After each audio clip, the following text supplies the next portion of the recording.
Cada mes, millones de españoles ingresan su nómina en el banco, pagan sus recibos, usan su tarjeta, quizás tienen una hipoteca y no saben que detrás de cada operación que hacen con ese banco hay una historia que tu banco preferiría que nunca conocieras.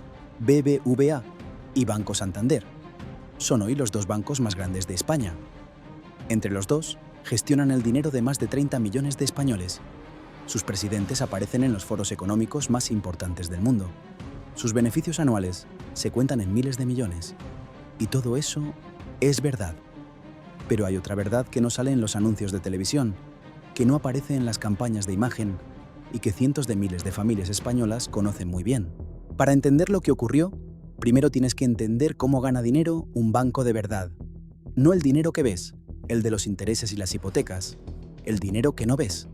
A finales de los años 90 y principios de los 2000, los bancos españoles tomaron una decisión que cambiaría para siempre la relación entre los españoles y su dinero.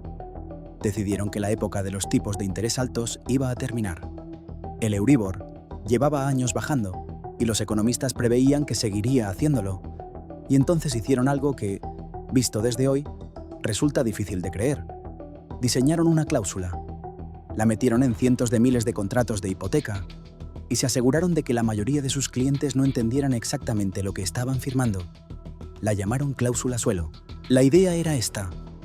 Tu hipoteca tenía un interés variable, ligado al Euribor. Si el Euribor bajaba, tu cuota bajaba.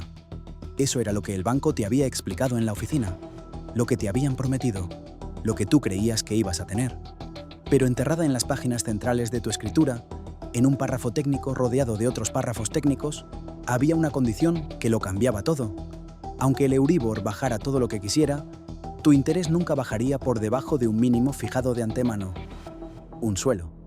Tu banco tenía garantizado cobrar siempre por encima de cierto porcentaje, sin importar lo que pasara en los mercados. Y la trampa no estaba solo en la cláusula, estaba en cómo se explicaba, o más exactamente, en cómo no se explicaba. El Tribunal Supremo lo documentaría años más tarde con una precisión demoledora. La cláusula suelo del BBVA estaba ubicada, textualmente, entre una abrumadora cantidad de datos que diluían la atención del consumidor. No había simulaciones de lo que pasaría si los tipos bajaban. No había advertencia clara del coste real. Solo páginas y páginas de texto legal donde, si sabías buscarla, podías encontrar la condición que iba a costarte miles de euros. En 2008 llegó la crisis. Y con la crisis llegó algo que los bancos no esperaban o no querían que pasara. El Euribor se desplomó. En 2009, el Euribor llegó a estar por debajo del 1%. Para millones de familias españolas con hipotecas variables, aquello debería haber supuesto un alivio enorme. Las cuotas deberían haber bajado cientos de euros al mes. Era exactamente lo que el sistema de tipos variables prometía, pero no bajaron. Para las familias con cláusula suelo, nada cambió. Mientras el Euribor tocaba mínimos históricos, mientras sus vecinos sin esa cláusula pagaban cuotas mucho más bajas, ellas seguían pagando como si los tipos estuvieran altos. No fue entonces cuando muchas familias, por primera vez, fueron a su banco a preguntar por qué. Y fue entonces cuando descubrieron que llevaban años pagando de más y que eso estaba perfectamente firmado. No estamos hablando de estadísticas abstractas, estamos hablando de personas reales. Una familia media, con una hipoteca de 150.000 euros y una cláusula suelo del 3%, pagaba cada año entre 2.000 y 4.000 euros más de lo que debería haber pagado si el interés hubiera seguido al Euribor real. En 10 años de tipos bajos, esos son entre 20.000 y 40.000 euros. El precio de un coche, el precio de varios años de universidad para sus hijos. Y no fue un caso aislado, no fue un error. Fue una práctica sistemática aplicada por casi la totalidad del sector bancario español durante más de una década. El Banco de España identificó en una investigación interna que solo en el BBVA existían al menos 4.263 clientes que habían sido perjudicados, y eso en una investigación que la propia entidad reconoció que podía estar incompleta, porque sus herramientas de control interno tenían debilidades. Los afectados reales eran muchos más. En 2013 llegó la sentencia del Tribunal Supremo. Las cláusulas suelo eran nulas por falta de transparencia. Los bancos tendrían que eliminarlas, pero el Supremo cometió entonces un error que el Tribunal de Justicia de la Unión Europea tendría que corregir 3 años más tarde. Limitó la retroactividad, es decir, Los bancos no tendrían que devolver lo cobrado antes de la sentencia. Las familias que habían pagado de más durante 10 años iban a recuperar solo una parte, el resto simplemente desaparecía. Lo que ocurrió después es lo que convierte esta historia en algo más que un abuso bancario.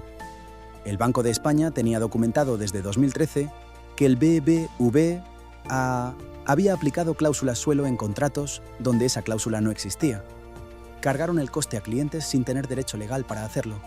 El propio Banco de España lo llamó, en su informe interno, debilidades en los mecanismos de control interno.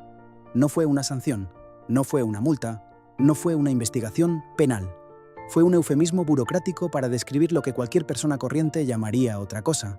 Y mientras esa investigación se archivaba, las reclamaciones individuales de miles de familias seguían su camino lento y costoso por los tribunales españoles. Muchas familias no podían permitirse un abogado. Muchas otras no sabían que tenían derecho a reclamar. Y los bancos lo sabían. En 2016, el Tribunal de Justicia de la Unión Europea rectificó. La retroactividad tenía que ser total. Todo lo cobrado indebidamente, desde el primer día, tenía que ser devuelto. Para entonces, muchas familias llevaban años en procedimientos judiciales. Otras simplemente habían renunciado. Detrás de cada familia afectada, había decisiones concretas que aquellos miles de euros extra habían condicionado. Vacaciones que no se hicieron, reformas que se pospusieron, ahorros para la universidad de los hijos que se destinaron a pagar una cuota que no tendría que haber sido tan alta. En algunos casos, el impacto fue aún más grave. Familias que, durante los años de la crisis, con empleos precarios y cuotas que no bajaban como debían, llegaron a situaciones de impago. Ejecuciones hipotecarias que podrían no haber existido si el banco hubiera aplicado el tipo de interés real al que tenían derecho. Y mientras eso ocurría, BBVA obtenía beneficios récord. El Santander era reconocido como uno de los mejores bancos del mundo. Sus consejeros cobraban decenas de millones en bonos anuales. Sus accionistas recibían dividendos crecientes, porque lo que les quitaban a sus clientes no era ruido, era margen. Y el margen era el negocio. Aquí está el dato que probablemente no conocías y que no vas a olvidar fácilmente. En los años de máxima aplicación de las cláusulas suelo, los bancos españoles llegaron a tener hipotecas con esta cláusula en más de la mitad de su cartera hipotecaria. En algunas entidades, el porcentaje superaba el 70%. Eso significa que de cada 10 familias españolas con hipoteca, 7 o más estaban pagando más de lo que debían, firmando un contrato diseñado para que no comprendieran exactamente lo que estaban firmando, sin ninguna simulación de lo que pasaría cuando los tipos bajaran, sin ninguna advertencia real del coste. Y cuando el Supremo anuló las cláusulas y los bancos tuvieron que devolver dinero, lo hicieron solo a los que reclamaron activamente.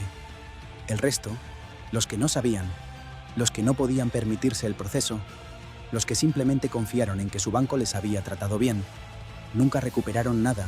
BBVA no, es un banco corrupto. El Santander tampoco.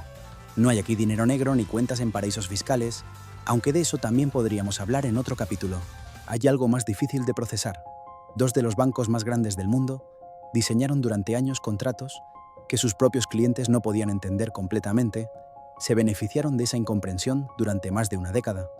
Y cuando los tribunales les obligaron a devolver lo cobrado, encontraron la manera de que la devolución fuera la menor posible. Y todo eso fue técnicamente perfectamente legal, hasta que dejó de serlo. ¿Crees que tu banco te trata como a un cliente o como a una fuente de ingresos? Déjamelo en los comentarios. Si tienes o has tenido hipoteca, me interesa especialmente tu experiencia. Dale like si este vídeo te ha abierto los ojos sobre algo que tenías delante sin verlo, y suscríbete. Porque en Dinero Sucio, seguimos destapando las historias que están delante de tus ojos, pero que nadie te cuenta. Nos vemos en el próximo vídeo.